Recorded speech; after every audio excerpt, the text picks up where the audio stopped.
Bonsoir à tous. Alors aujourd'hui nouvelle vidéo et on va se consacrer à l'Allemagne et notamment à la Coupe avec une rencontre qui oppose le VfB Stuttgart au Borussia Mönchengladbach. Alors bon, première chose, n'hésitez pas à vous abonner à notre chaîne YouTube, comme ça vous serez alerté dès qu'il y a une nouvelle vidéo. N'hésitez pas à nous suivre sur tous nos réseaux sociaux, Facebook, Discord, Twitter et tout le reste. On vous laisse en description quelques liens si vous souhaitez parier hors argel et je vais de suite rentrer dans le vif du sujet, à savoir évoquer ce match qui a lieu mercredi à 20h45. Alors, un site extra, ne le sous-estimez pas, mettez-le dans vos favoris, c'est le site de Kicker. Pour les absences, c'est assez fiable, pour ne pas dire très fiable d'ailleurs. Et on va regarder un peu ce que nous donne comme info ce site. On peut traduire et ça va aller encore plus vite. Côté Stuttgart, vu la composition annoncée, aucun absent particulier. Peut-être Gonzalo Castro qui des fois est titulaire au milieu de terrain, mais sinon rien de particulier à signaler.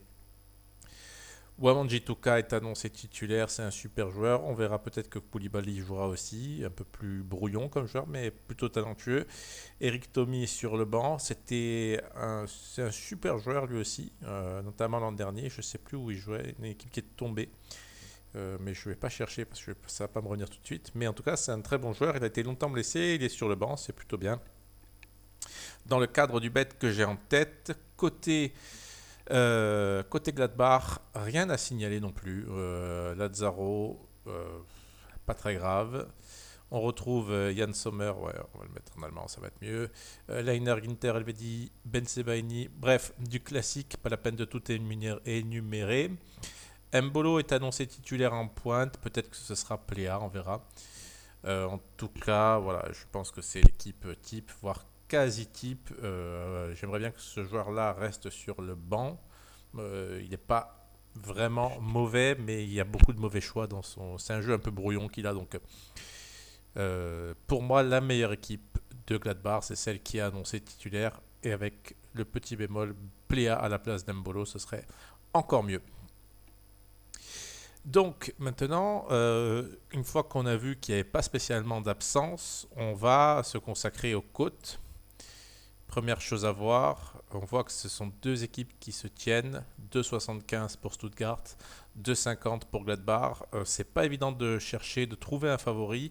Qu'est-ce que nous donne ce site en termes d'expected points? Gladbach est juste devant son adversaire du jour, donc c'est franchement pas. Il y a peut-être une légère value à jouer Stuttgart ici en fonction de tout ça. Mais bon, je pense que la value ne se situe pas sur le 1x2, mais clairement sur le nombre de buts que l'on pourrait voir ici. Et tout de suite, je vais m'orienter vers un over 3.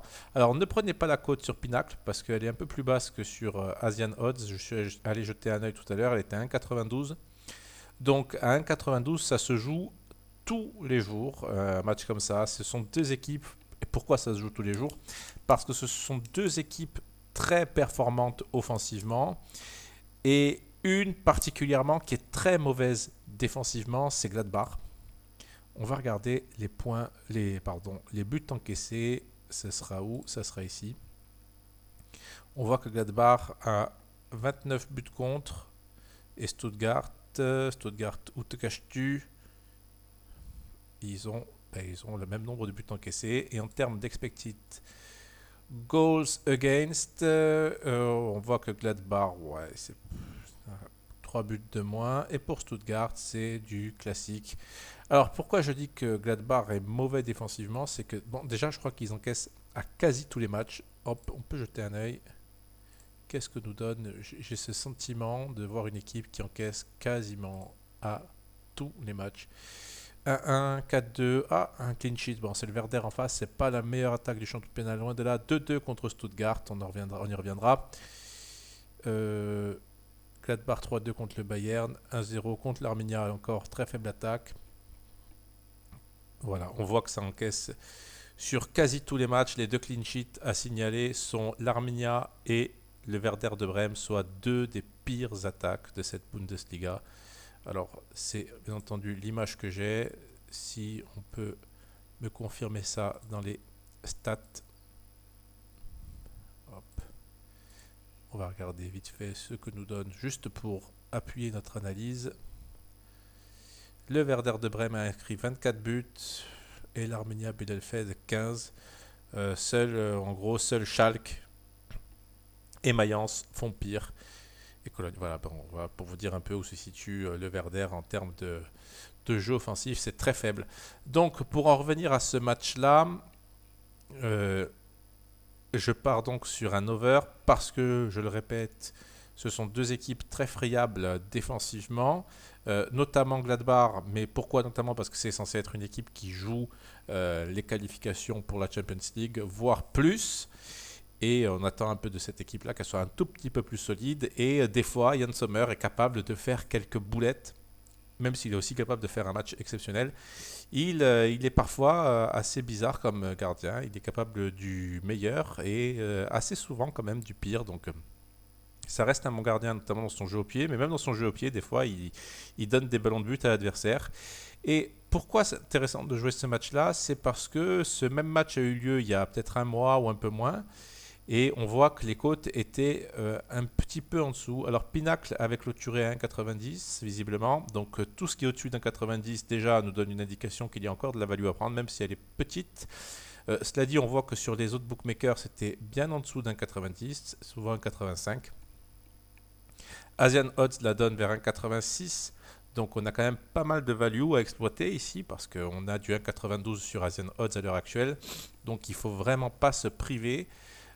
C'est un match qui va être ouvert, c'est un match où les attaques sont flamboyantes. J'ai parlé de Thuram à la place d'Embolo, mais bon, on peut tout de suite voir que ce sont des attaques qui ont beaucoup de mobilité et face à des défenses qui sont souvent mal alignées, eh bien, on risquerait de voir des erreurs et avec un peu de réussite, des buts. Alors, pour faire passer un over 3, il en faut 4. Au pire, on acceptera d'être remboursé. Bien entendu, il ne faut pas de fait de jeu défavorable style carton rouge, ce qui pourrait un peu mettre notre pari en péril. Mais voilà, sinon pour ce match-là, c'est ce que j'ai à dire. Stuttgart, c'est pareil, offensivement très intéressant. Gonzalez est un super joueur, Wamonji Tuka également. D'ailleurs, on devrait à mon avis entendre parler dans de bien meilleurs clubs de ces deux joueurs-là. Koulibaly est un profil intéressant parce que c'est un casseur de ligne. Qu'est-ce qu'il y a d'autre à dire sur l'attaque? Kaladzic marque pas mal en ce moment, donc franchement, Sosa. Donc, bref, il y a deux bons latéraux aussi.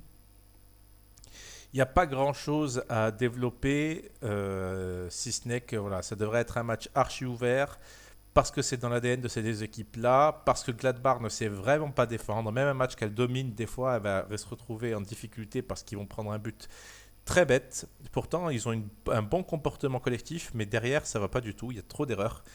Stuttgart, c'est un peu pareil. Ils peuvent archi dominer un match et finalement le perdre 3-0. Et je rigole pas, c'est déjà arrivé que je les vois dominer des matchs assez nettement. Et finalement, un but, deux buts et 3 buts contre. Donc, compliqué de ne pas partir sur un over quand on sait que les points faibles de ces deux équipes-là sont les défenses, premièrement, et quand on sait en plus que les points forts de ces deux équipes-là sont les attaques et le jeu tourné vers l'offensive. Voilà pourquoi je vous propose un over 3 buts. Donc, c'est tout ce que j'ai à dire pour un match en semaine. Je vous dis à ce week-end si certains matchs me parlent plus que d'autres. On va regarder un peu le programme. Peut-être que ce match-là me parlera, on verra, je vous tiendrai au courant dans une nouvelle vidéo. En tout cas, je vous souhaite une bonne soirée et une bonne semaine. À très bientôt.